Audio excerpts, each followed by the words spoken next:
Thank you all so much for joining us for Innovating Ohio Elections. I'm Kara Ongwei. I'm Executive Director of Better Choices for Democracy. We are really excited for today's webinar, which focuses on a new Ohio Senate bill, Senate Bill 395, that was introduced just a couple of weeks ago by Senator Lou Blessing in Senate District 8. It provides a simple two-step process for improving elections in Ohio. First, a primary election where every registered Ohio voter chooses one candidate, followed by a general election in which voters get a say in each head-to-head matchup of candidates among the top three candidates. And we're going to hear from four speakers today who bring a wealth of expertise and knowledge and experience on legal dimensions, political dimensions, bipartisanship, and technical perspectives. If you do not leave with anything else today, I hope you will remember three things: fairness, accountability, and representation. Those are the three things that this election innovation is about. The proposal that has been introduced by Senator Blessing is designed to both expand voter choice while also ensuring that the winning candidate most fairly reflects the voters' choices. We'll also be discussing this reform specifically to the needs of the public in Ohio and the needs for practical reform that fits Ohio's election framework and context. So our first speaker today will be Ned Foley. He is the Director of Election Law at The Ohio State University and one of the country's leading election law scholars. We also have with us former Republican lawmaker from Ohio, Gene Krebs, and he has been a longtime advocate for practical election innovation, and he is co-chairing Better Choices for Ohio. We also have joining Gene Sean Logan, who is a former Democratic Ohio lawmaker and a former director of Ohio's Department of Natural Resources. And last but definitely not least, we have with us Eric Packett, who was born and raised in Ohio and is now a professor of philosophy at the University of Maryland, but don't let that deceive you. He is actually a computer scientist, expert voting theorist, and also an expert who's developed public-facing tools to make election methods easier to understand. So with that, I'm going to turn it over to you, Ned, to start us off to talk about why this matters from an election law perspective and from a democratic design perspective, small d democratic design perspective. Thanks, Kara, and it's great that we're having this event today. Well, you said it in terms of fairness and representativeness. This idea, it's innovative for the state of Ohio, and I'm excited that this bill has been introduced, but it's actually an old idea, and it's an idea that was embraced by perhaps the most important of our founding fathers in terms of election law. The person most responsible for creating the United States Constitution was James Madison. And as we know, he served in Congress after being at the Constitutional Convention. He also became Secretary of State and then President of the United States. And after that incredible career that he had, when he was in his retirement, he was reflecting on how to improve elections in the United States because he had experience with them. And he thought about the concept of a top two runoff as the way to achieve the will of the majority. But then as he thought further about it and as he studied the issue, he wrote a letter to a friend. This was in 1823, and you have part of the text of that letter in front of you, in which he said, you actually need to have what we're calling the top three runoff, because the third candidate added in the runoff may actually be the true majority choice of the voters, because if you have that third candidate considered one-on-one against each of the other two, the majority might prefer that third candidate to either of the alternatives when matched head-to-head. And that's the essence of SB 395, or the second part of the process, is to have this top three runoff. And James Madison, he said, you need that if you're going to have an election that will identify, in his words, the real preference of the voters. So what I think is the most important idea here for why this innovation is so exciting is it is a way to achieve the genuine will of the electorate. as Madison said at several points in this explanation of the idea. And I think, Kara, don't we have a kind of a simple example to show folks about how this works and what the essence of this idea is? So if you look at this slide, at least it's on my left side where it says the pick one election. Let's say we have these three candidates, Bob, Carla, and Anna, and you just have the kind of simple ballot that most of us are familiar with in American elections. You only get one choice. It's quite possible that the voters split their preferences three ways so that no single candidate has a majority of these preferences with that simple ballot. And in the lingo of election law, we call that a plurality winner system instead of a majority winner system, because plurality just means more than anybody else, but it doesn't necessarily mean a majority. So here, Bob is the plurality winner, but he has only about 40% of the votes.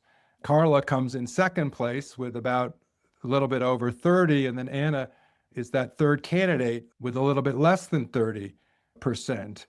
But as Madison explained, if you have the kind of top three election with these three head-to-head options for voters to express their preferences, you can actually see that Anna is, in Madison's terms, the real preference of the voters, because what happens is that, some of the voters who like Bob best kind of like Anna second best. Some of the voters who like Carla best like Anna second best. And so when faced head to head against each alternative, it turns out more voters prefer Anna to Bob. That's 61-39 on the slide. More voters prefer Anna to Carla, 52-48. More voters happen to prefer Carla to Bob. But the key idea here is that Anna is the true majority choice winner because a majority of voters prefer her to either alternative. So that's the essence of the concept. And that's why Madison said you really need to see that third candidate on the ballot in the final round so that you can find the true will of the majority.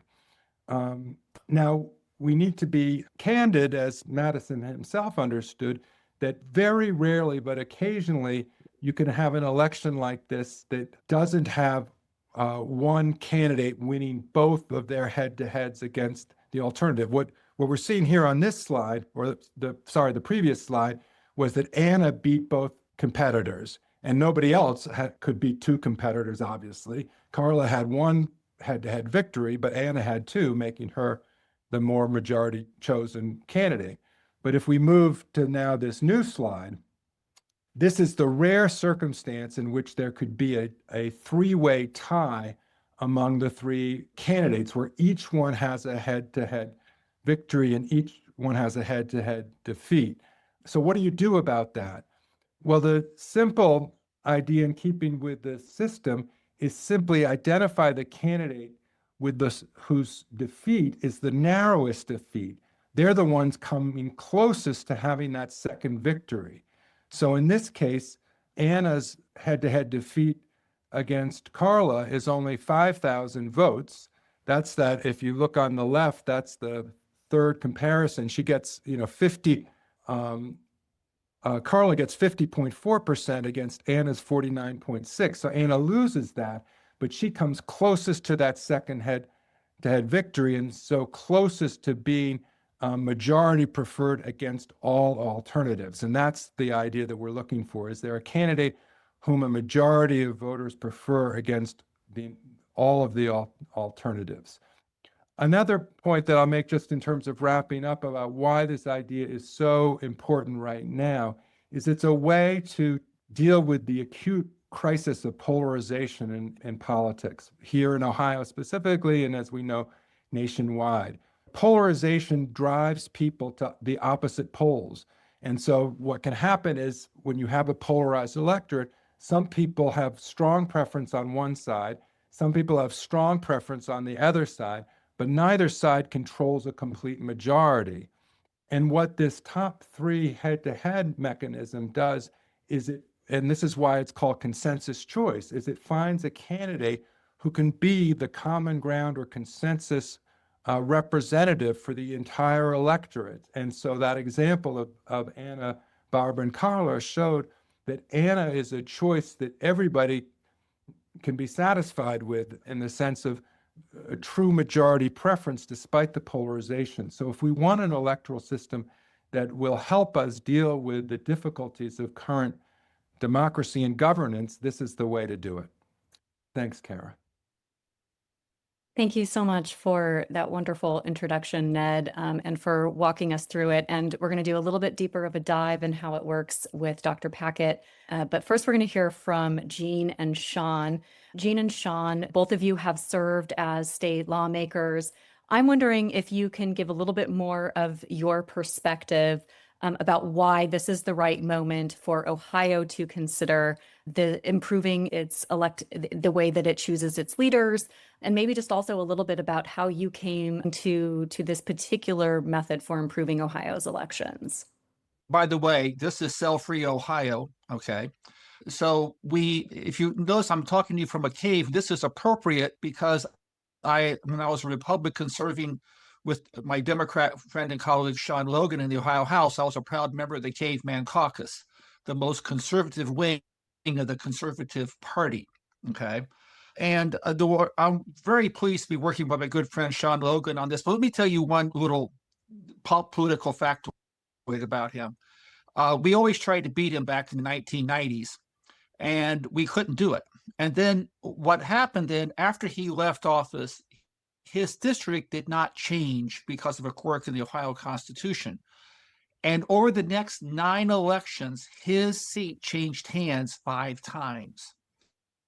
That means he somehow knows how to talk to the Democrats to keep them happy, but not to antagonize the Republicans so much they mobilize to really swamp him at the election. But as to why now is the right time is because I've never seen the people of Ohio more unhappy. Pick any category, they're very unhappy about it. They do not feel the legislature is dealing with those issues properly. A little bit of polling numbers to back that out. Baldwin Wallace has run this, been asking the question for some time, how happy are you with the legislature? It's been consistently polling between 3 and 6% of the people are happy with their legislature. One of my mentors was John Boehner, who always said that, Krebsy, anytime your polling gets down below 10%, you're at friends and family territory. And so not even their own friends and family are liking the job that they're doing. And Bowling Green State University has done some recent polling on this, and on that, only 6% are strongly satisfied with the state of America. So no matter how you ask the question, you keep getting it. So what we're trying to do here is give people a sense that they have agency, that they can make a difference, and it's manifest they don't, because in Ohio, we're facing a repeal of all property taxes in Ohio. This issue snuck up on the General Assembly. They were not prepared for it because their incentives are screwed up and they're only paying attention to the spring primary voter. And I'll let Sean go ahead and now tell some jokes too. No, I don't try to compete in that area. And besides, mine are all more like dad jokes. I've always thought of elections as the marketplace of our democracy, right? And so the more choices, the more voices, the more healthier, the healthier the competition. And with 72% of registered voters in Ohio have chosen to be unaffiliated with one of the two parties. And if there's any party leaders that are listening on this call, there's one thing I would like for you to take away, such as the 3 things that Kara would like for you to take away is the fairness, accountability, and innovation. There's a whole block of voters that are not participating in the general election or in the primary election because they chose not to take one of the other 2 partisan ballots, if you will. So 72% of registered voters in Ohio are unaffiliated. And part of this goes back to 2016 for me, probably late September 2016, talking to my late mother on the phone. And she was quite distraught that she wasn't sure who she was going to vote for in the upcoming election, and she felt that there was not an adequate choice. There wasn't adequate competition for her vote. And she said, as a Christian, I know I have to vote, but I'm not sure who to vote for. And so that led me to the conclusion that our primary system is artificially limiting what our choices are in the fall. And so any election reform that is worth its weight would need to eliminate the first past the post, as Ned was so adequately explaining. And yet, when you eliminate the first past the post, you have to have some sort of system of filtering through the candidates. And so this top three out of the primary and head-to-head matchups in the fall meets all those requirements for healthy competition being reinjected back in. And Kara, can you go back to the map again, just briefly? There's one thing I do want to emphasize here is that Sean and I come from opposite sides of the aisle, and indeed opposite sides of the states. Sean's in Columbiana County, I'm in Preble County, but yet we are totally united in our belief that the system we have now is simply not serving the voters of Ohio at all. And this is manifesting itself in a whole variety of areas, not just in the polling, but the lack of movement on certain key issues. And we're just very hopeful. And I also have to sing some high praises for Ned and for Eric and Kara and all the academics who were heavily involved in the creation of this, including a Nobel Prize winner in Eric Maskin, on coming up with a solution that does a very good job of allowing the voters to sift through the candidates so they can sift through them. And then in the fall, by choosing this wonderful head-to-head matchups, it's self-evident.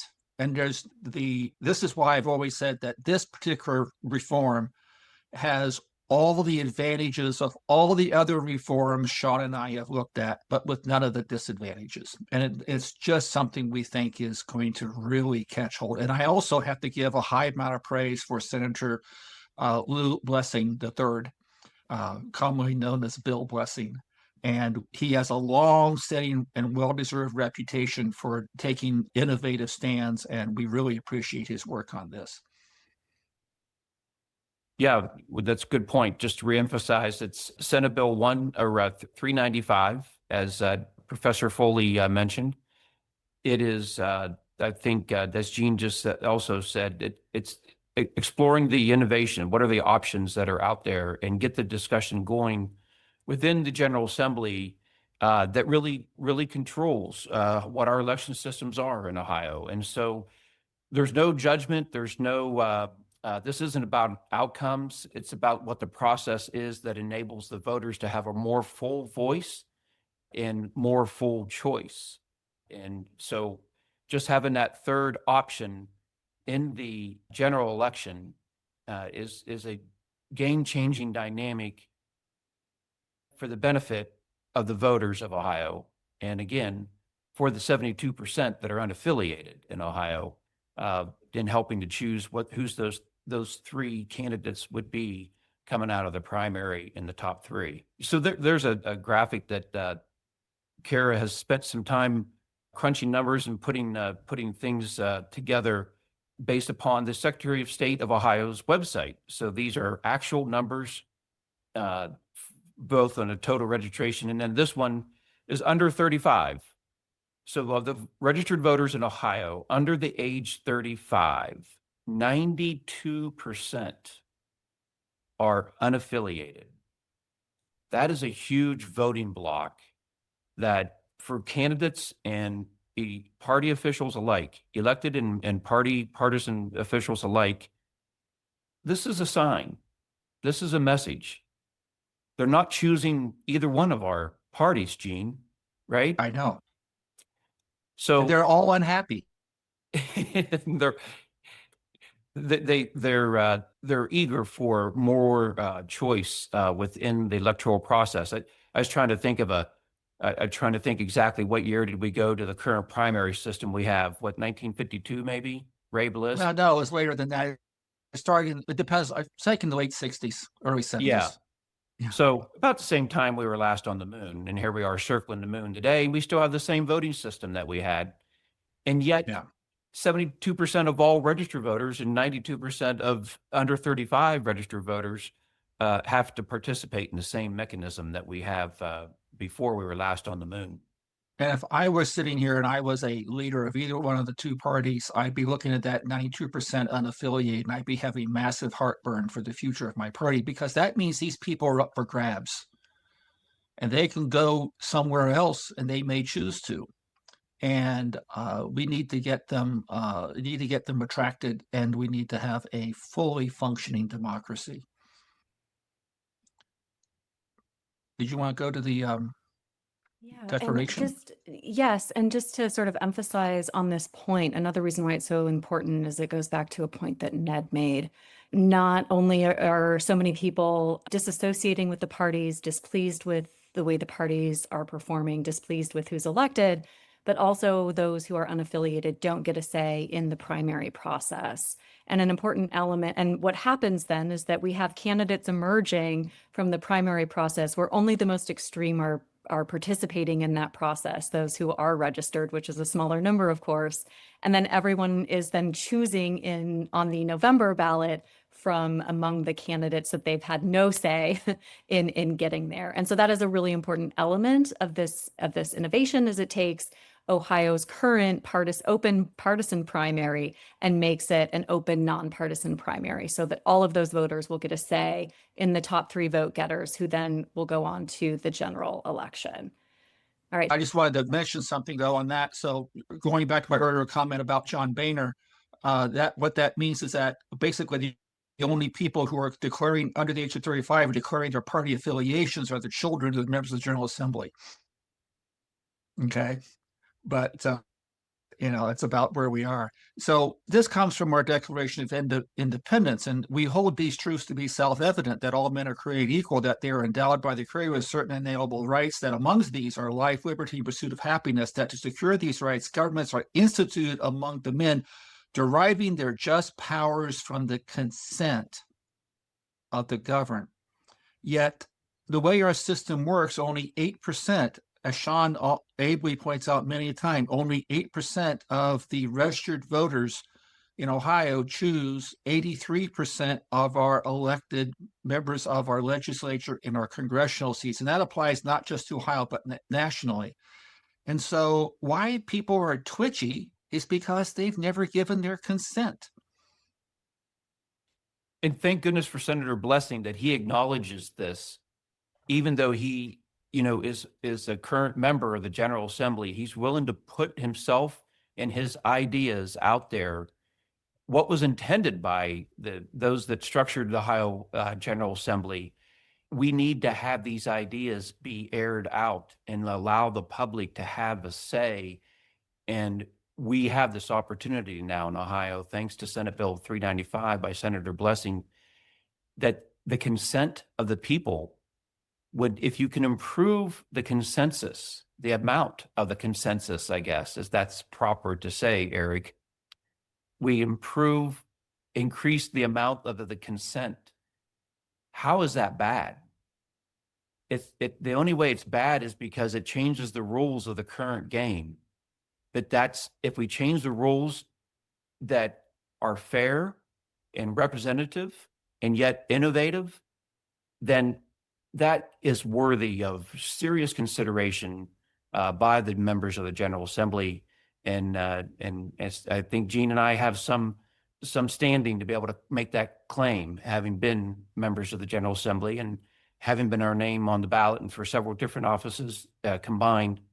This is the type of innovation that can lead to greater consensus and not just the 8%. Thank you so much, Sean and Jean. We really appreciate the work that you're doing in Ohio. Eric, turning it over to you. Can you walk us through how this works and how people can learn more and become familiar with it? Sure. Hi, everyone. So thank you all very much for this great introduction. I'm going to share my screen now so everybody can see my screen, correct? Is that good? Yep. Okay. So I created a little web app that allows you to play around with this voting method and to use it if you need to make a decision. I think the best way to understand how this really works is just to use it for decisions that you need to make. But let me just say a little bit about how you would experience this method as a voter. Initially there'll be a primary election. There'll be an initial election and say there's 8 candidates in the election. Everybody, as Kara said, it's an open primary, so everybody will be there to vote. And then during that primary, we'll count whoever gets the most first place votes, the second most first place votes, and so on.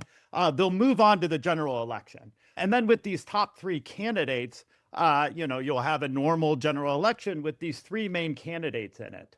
The next step is that in November, everybody's going to go to the ballot booth and they're going to be asked 3 questions. So rather than just one question, who do you vote for, as Ned pointed out, you're going to be asked 3 questions. Do you prefer Ann over Bob? Do you prefer, Anna over Bob? Do you prefer Anna over Carla? Or do you prefer Bob over Carla? And you can answer those questions. So say I prefer Anna over Bob.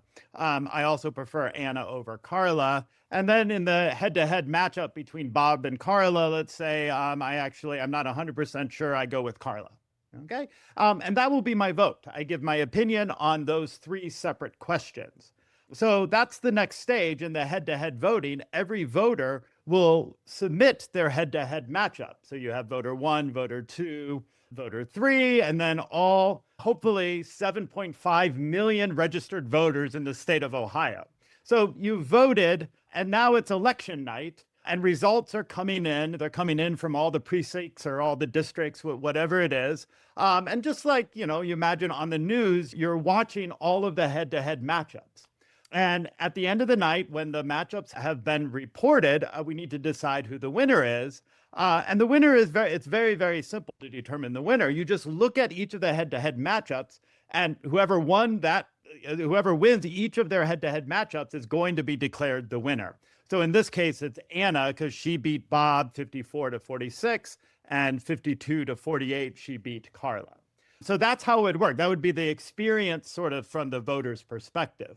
Now, if you'd like to try this, and I believe Kara might share some live polls. We have 2 live polls that have been going. One is about your favorite ice cream flavor. And I was always, when I develop these tools, you don't want to make it too controversial. So I thought, what could be controversial than asking Ohioans about who their favorite football team is? So you can also vote on who your favorite football team is. Let's look at ice cream so I don't get anybody yelling at me about the football question. So if you were to vote, you have your 3 choices: chocolate, vanilla, and strawberry.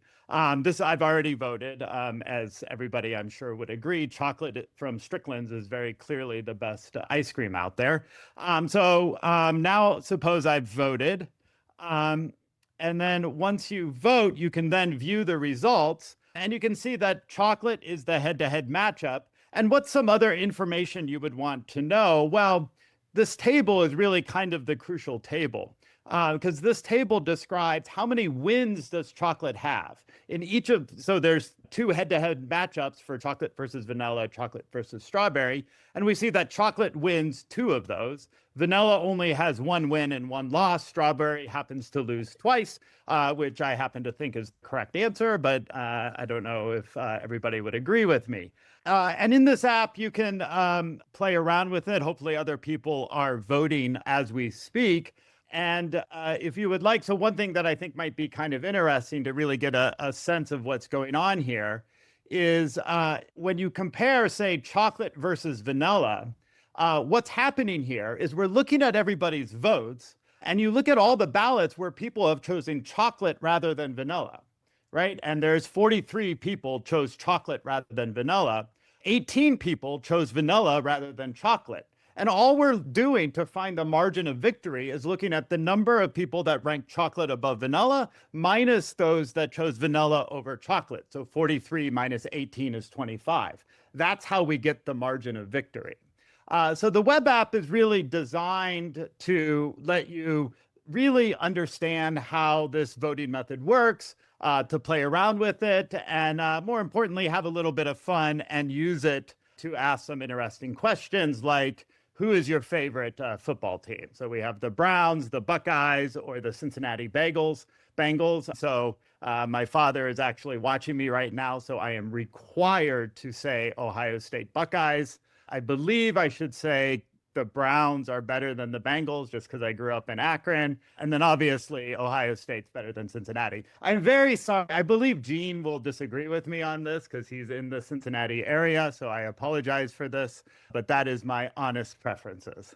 And so now we can see the result and you can see, wow, look at that. Ohio State is winning. But I believe this is because I've shared this mostly with my friends and family. So if you disagree with me, you should use this app. Unless I think just in the interest of time to make sure that we have enough time for questions and so on, I will go ahead and stop here and hand it back over to Kara.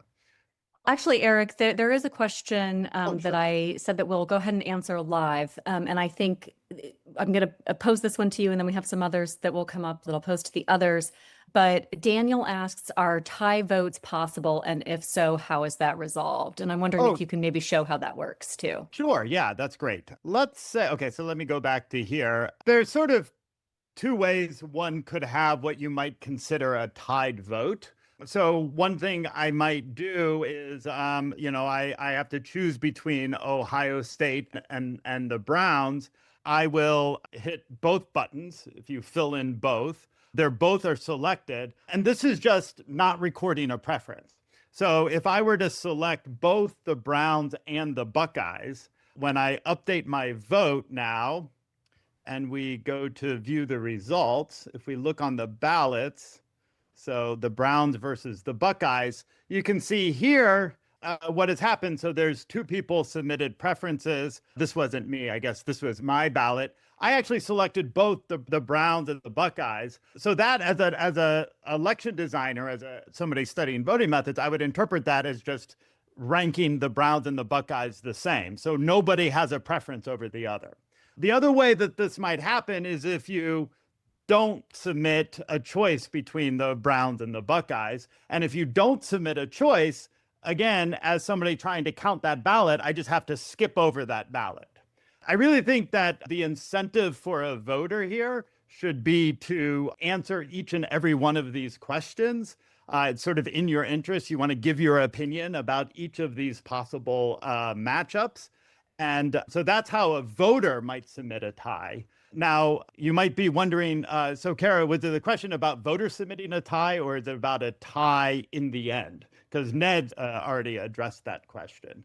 Well, the question was, are tie vote possible? If so, how is it resolved? But if you want to reiterate too, that if there's a tie among the candidates, the way we determine it, that might be helpful as well. So in this example right here, this is exactly the example that was in the slides. Here's what might happen. And I want to really stress this is an extremely rare possibility that this would happen. But, you look at the head-to-head matchups. You have Anna versus Bob versus Carla, Carla versus Anna, and you can see that everybody has one loss. Every single person has one loss. So what you're going to do in that case is you're going to look at the margin of victory for Anna versus Bob. So Anna beats Bob by 12,000, but she loses to Carla by 5,000. Bob beats Carla by 16,000, but loses by 12,000. Carla beats Anna by 5,000, but loses to Bob by 16,000. In order to resolve this tie, what you're going to do is choose the candidate that has the smallest loss. So that's, in this case, it's going to be Anna because she lost to Carla by the smallest amount. And of course, in the extremely rare case that Anna and Bob both have a 50-50 tie, we would be able to resolve it essentially in a very similar way. But this is the very rare but likely scenario you would have of a tie.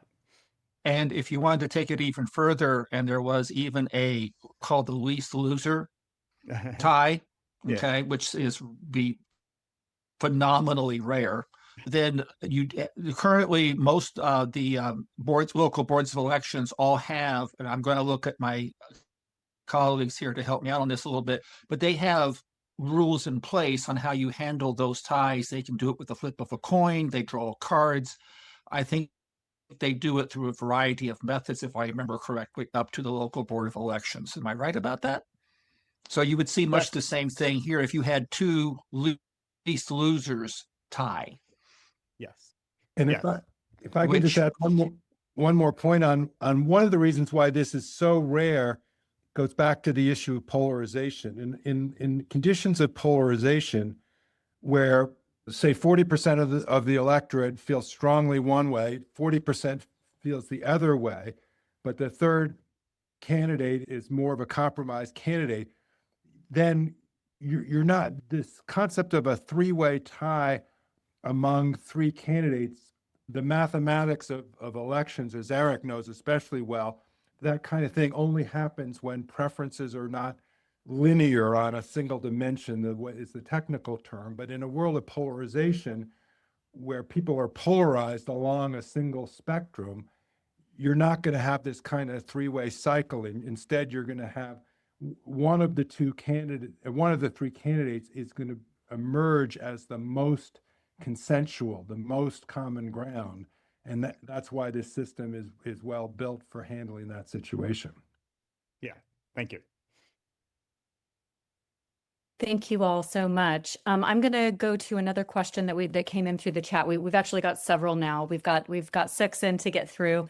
The first question I think comes from Michelle. She asks, how is this system superior to ranked choice voting in its instant runoff form?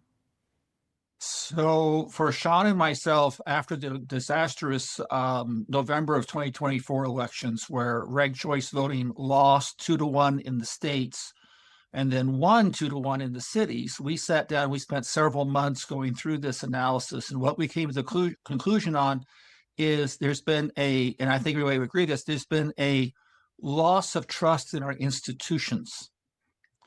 And how that reflects itself then is that for states, for states, which is a much broader, more diverse population, there's not the same sense of community, same sense of institutional trust. And so how ranked choice voting is determined is, shall we say, because of the rankings, it's behind a mathematical curtain. Here, for this particular method that Professor Foley, Eric Maskin, other folks created, the calculations are in front of the curtain. There's nothing hidden, and it's all very intuitive and self-evident. You can look at it at 11 o'clock on election night and go, oh, somebody won 2 out of the 3. It's over. So that's the big difference. If I can just continue with the co-chair point of view on this, that was tough to watch those election returns come from around the country in November of 24. And it took a lot of reflection, and we ended up going back and rereading Ned Foley's Substack, Common Ground Democracy. And then of course, as Gene often points out, is an American Enterprise Institute webinar that Ned was a part of, that really opened our eyes and to think much more critically what is possible, what type of election innovation is possible in Ohio. And so it was a bit of a process for Gene and I to go through to come to this spot in lieu of ranked choice voting. And so we owe owe a lot of gratitude towards the organizations and the people that have educated us and taken the time to talk with us and teach us about ranked choice voting and the system that is the question is reflecting on. But we came to a conclusion that what can we do in Ohio that can move the needle to eventually have a chance of passing some sort of approval, whether by voters or by legislators. And make a note, Senate Bill 395 is a statutory change. It's a change in the Ohio law, not in the Ohio Constitution, and being put forth, if it were to be approved by the General Assembly, and not even to go to the ballot, but to implement it. And so that's the great advantage of this, is that this can be a statutory change in Ohio. watching, and you find on the Better Choices for Ohio website, you'll find on there Ned's presentation to the American Enterprise Institute, which is the premier conservative think tank in America. And I got to tell you, I had to watch it twice because having your brain rearranged by somebody is just an incredibly painful experience. And I had to do it twice, okay, in order for it to stick. But I would encourage you to watch this, go through this, and it's, going through it, the slides, everything's so clear, the numbers are there, and you just sit there and go, oh man, I've been going down the wrong path. I need to go down a different path to have truly accurate, most representative legislature of what the will of the people is in the country. And in true Sean and Gene fashion, I'm going to jump back in. We do have a call to action. And even though it's a statutory and there's legislation, we're not circulating petitions for signatures for citizen initiative. We do have action as Ohioans, taking responsibility for what our future is and how we can help move the needle in dealing with the hyperpolarization. Ned has written extensively on the effect of this reform, top 3+ head-to-head matchups compared to RCV. And this, it may not seem like it because we were so ingrained into more than top 4 or top 5, but the top 3 is so much better than what we have, and so much better than what California's top 2 in their process. So I just want to make a notion that not only do we want me to remember those 3 things that Kara mentioned at the top, but we want you to know that there's a call to action, and it is nothing more than just expressing your views to your state representative and your state senator. And Gene and I can attest to that. It is impactful. It is impactful more than what you would ever know. And it is, so Better Choices Ohio website is a great resource to start, and we would love to have your help. But there's still more questions. Wait, there's more more. questions. And so actually we're going to go a little bit more into the primary now. Denise asks, how are one-party shutouts prevented in the open primary? Ned and Eric, do you want to take this on? I think part of this might be concern, that what we've seen some of in California is that sometimes we can end up with candidates from the same party having the top 2 and in this case, it would be top 3 vote getters from the primary. How do we ensure that there's still some partisan competition coming out of that, or is that even necessary? So it's a great question. Any electoral system design has some trade-offs in it. I think the key point here, as Sean was saying, top 3 is so much better than California top 2 in many ways, but especially in this way, right? I mean, if you're worried about California's top 2 system shutting out the other major party so that the only 2 candidates on the ballot in November are from a single party, just having a third candidate on the November ballot reduces the likelihood of that kind of shutout dramatically. Does it completely eliminate it? No. Honesty says that there is some small chance, again, very small chance, that technically all 3 candidates could come nominally from the same party, although they're likely to be different flavors of that party. The way the primary works is that the candidates can self-identify as to what party they belong to, and they qualify from the ballot, whether they're Democrat, Republican, Libertarian, Independent, you name it, they can be on the ballot. And whoever gets the top 3 most votes in just a simple pick one system moves on to the general election. You could design the primary in a more complicated way, and I won't go into the technical details of that. I think this bill correctly says that we can, for this stage of electoral innovation in Ohio this year, the top 3 general election is innovative enough. It would be a lot to ask voters to have an entirely different way of voting in the primary plus an entirely different way of voting in the general election, and understand that. So the design choice here was to have the kind of nonpartisan primary that California has, other states have, to eliminate that partisan gatekeeping problem that Sean was so eloquently talking about, that only 8% of the voters participate in the primary. So we eliminate that problem and have much more choice in the primary. And whoever are the three top candidates, that moves on to the general.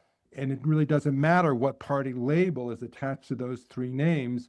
They're going to be three different individuals, and the voters are going to have three different choices as a practical matter instead of just two choices. And let me just add quickly, because I know we have other questions, that I think one of the also hopes is that this is going to incentivize interesting new and different types of candidates to run in the election, and not just incentivize them, but actually they will do well in the election, and they can actually win by perhaps reaching across the aisle, compromising, finding good policies that appeal very broadly to people in your district. So the incentivization structure for the candidates might change with this system, or I should say, not might, will change with this system. So Yeah, that's a key be point. bold for a philosopher to say will right there, I should say. That really is one of the key points, and it is because we have the head-to-head matchups, that the candidates are incentivized to reach beyond, their typical partisan base. They're more incentivized to reach larger blocks of voters and to earn every vote. So that the system encourages candidates to actually work for the voters instead of the other way around. So we have a couple of questions that really sort of get to how realistic is this? How do we get this done? How much support does this have? Maybe Ned, if we can start with you and then bring in Sean and Jean on that as well. Sure. I mean, Sean and Jean will know the dynamics of, the current General Assembly in Ohio better than I am in terms of, likelihood of getting this bill adopted. In terms of practicality, I think it's incredibly practical for the reasons that both Eric and Jean especially have said. What's particularly good about this system is this feature of what it looks like on election day from both the voter's perspective and then at night watching the returns. There's nothing easier than just saying, who do you prefer, Anna or Bob, Anna or Carla, right? I mean, you don't have to fill out a ranked ballot. There's no complexity to it. It's just like, we're asking you your preferences. And then on election night, as Eric showed, as the returns come in, you immediately see what's happening. The tabulation, it's basically this, if you think of one election as very simple, like if you only have two choices, A versus B, and how does the electoral system work? The voters vote and you just tally up the results.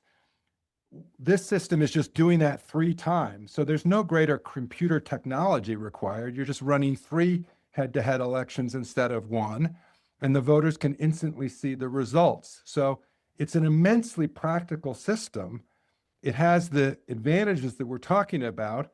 And I'll turn it over to Sean and Jean to say, what's the chances we can actually get this adopted? I'm fairly optimistic, and the reasons is that, first of all, this is a totally different mathematical structure than ranked choice voting. Like I said before, when the critics of ranked choice voting said, "Hey, we did not know for several days. Hey, the math behind this is obscure. It's happening." Like I said, behind a curtain. It was not self-evident to them as to how the math on this was occurring. With this top 3 plus head-to-head matchup, it is self-evident.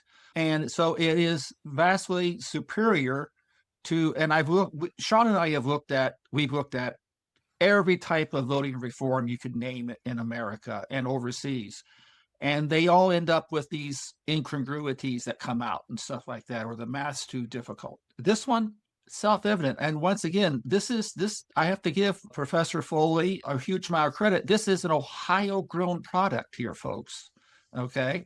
And if you heard Eric, he was talking about Strickland's custard ice cream out of Akron, which is where he's from. And the thing that we have found out in all of our travels is that everybody's favorite ice cream is wherever they had when they were 6 years of age. So, but Co-Chair Sean, what am I missing here?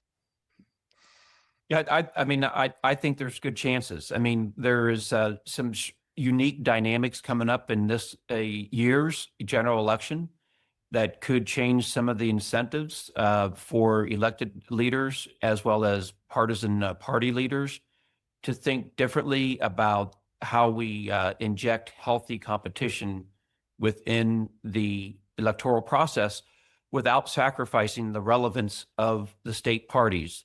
The two parties will remain very relevant. They just have to change how they handle it a little bit because the party labels will still be on the primary ballot.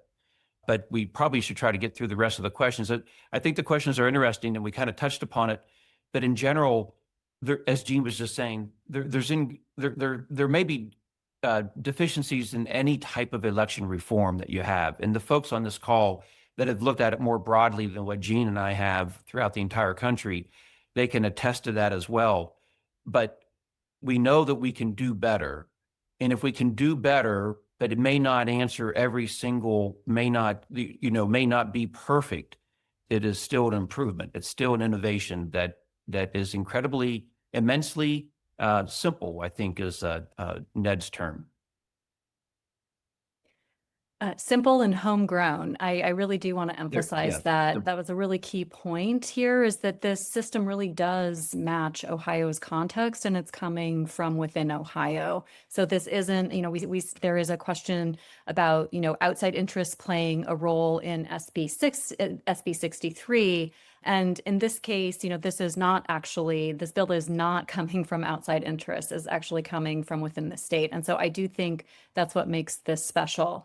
I do also want to ask maybe for one of you to expand upon Spencer Hickey's question, which is, why perhaps this versus why could this pass when the legislature recently basically passed for all intents and purposes, banned ranked choice voting in its instant runoff This has all the advantages of ranked choice voting, but with none of the disadvantages. And so one of the things that we did after November of 24, we listened to the critics of ranked choice voting and went, wow. And then about a month later, we watched Ned at the American Enterprise Institute's webinar on this and just blew our brains. It was just rearranged our thought process on this, because he outlined something that no matter how we kept nitpicking at it, we couldn't punch holes in it. It always came up with the most representative legislature and elected officials that you could hope for that would generate for the general population. And that was the key thing. And if you want to see how well things are working, let's go back and take another. I want to bring up again the storm and drama over property tax repeal in Ohio is strictly because for the past few decades, they've not been paying attention to the needs of the general public.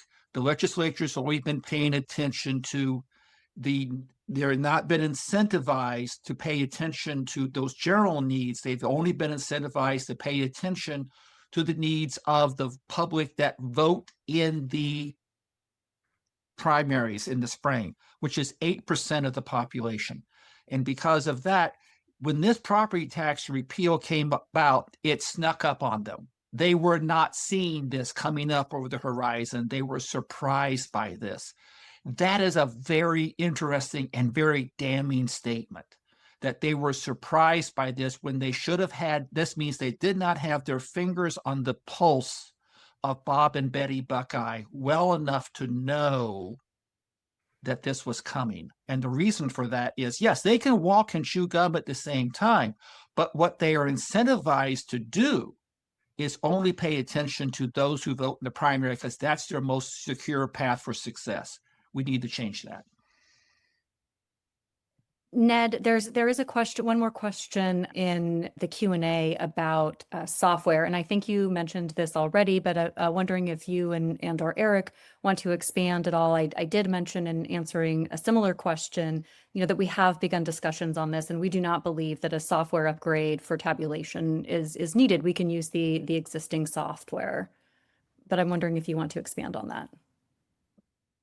The only thing I'll say really quickly is, again, unlike ranked choice voting, there's no complicated dealing with transferring votes from one ranking to another and so on and so forth.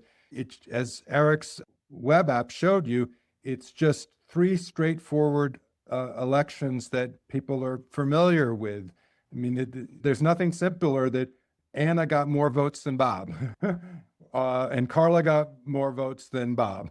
Or Anna got more votes than Carl. I mean, in other words, it's the simplest math that you could ask a computer or calculator to do.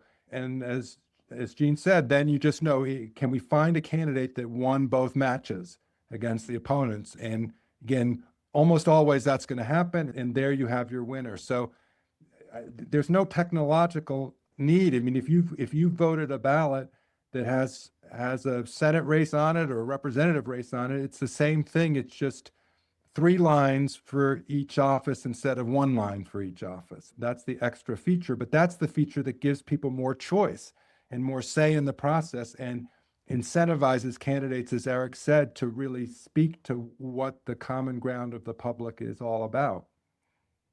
And I have to go back to mention one other thing, building upon what Ned brought up, is that Sean and I spent a solid 5 years out there talking about ranked choice voting. And then we saw how it failed in November of 2024 on statewide. And then we watched twice. We had to watch it twice. We're not smart enough to get it in the first time. Okay. But we had to watch it twice to go, oh my gosh, we've been barking up the wrong tree. There is a much better, a much superior methodology that gives us, at the end of the day, what we're after is the most accurate House of Representatives, the most accurate Senate that reflects the will of the people. If I may, I'll go ahead, Eric. Oh, sure. Yeah, I was just going to reiterate quickly on what Ned was saying about simplicity of doing the calculation. I mean, as somebody who coded this in the background, calculating the winner is sort of dead simple. And in fact, you could even imagine if you needed to do a hand count, you just look at every ballot and you have sort of for each of the 3 head-to-head comparisons, you just put little sticks in each of the appropriate spots for each of the 3 head-to-head comparisons. So doing that calculation is very simple, very, very transparent. Even in this like extreme case where you might have to do the minimum loss, all that is doing is minimizing some numbers, finding the smallest number. So it really seems the implementation of this should be completely straightforward and easy to use, both from the voter perspective and from the an election administrator's perspective. So go ahead, John. Yeah, if I could add real quick, Kara, that those 2 comments that Ned and Eric just made should give great pause to those out-of-state interests that were mentioned in the question earlier that opposed ranked choice voting and supported Senate Bill 63, which banned ranked choice voting in Ohio. What they just described should give those folks, the opponents to RCV, a great pause, because those deficiencies do not exist. And so the exhausted ballots, it's too complicated. We don't know what's really going on behind the count. We may not know election night. None of those are an issue with top 3 plus head-to-head matchup. It's more akin to voting for your top 3 school board members, and the mechanical exercise of the voter is blackening in 3 ovals, just like you do now for school board throughout the state of Ohio. It's just that it's the same race. And so it is intuitively and immensely simple. Well, I want to thank you all so much for joining us. I'm sorry, there's a couple of questions we didn't get to. Please feel free to email us directly Our contact information is on our website at betterchoicesohio.org. Really appreciate you all, Sean, Jean, Ned, and Eric, joining and participating in this conversation and showing how it is the system that is most accountable, most fair, and most representative. It is not partisan. It is not ideological. It's designed to produce the fairest outcome. It's designed to get us to a candidate who best and most fairly reflects the preferences of voters in a given electorate. So thank you all so much. Please join us at betterchoicesohio.org. Have a wonderful afternoon.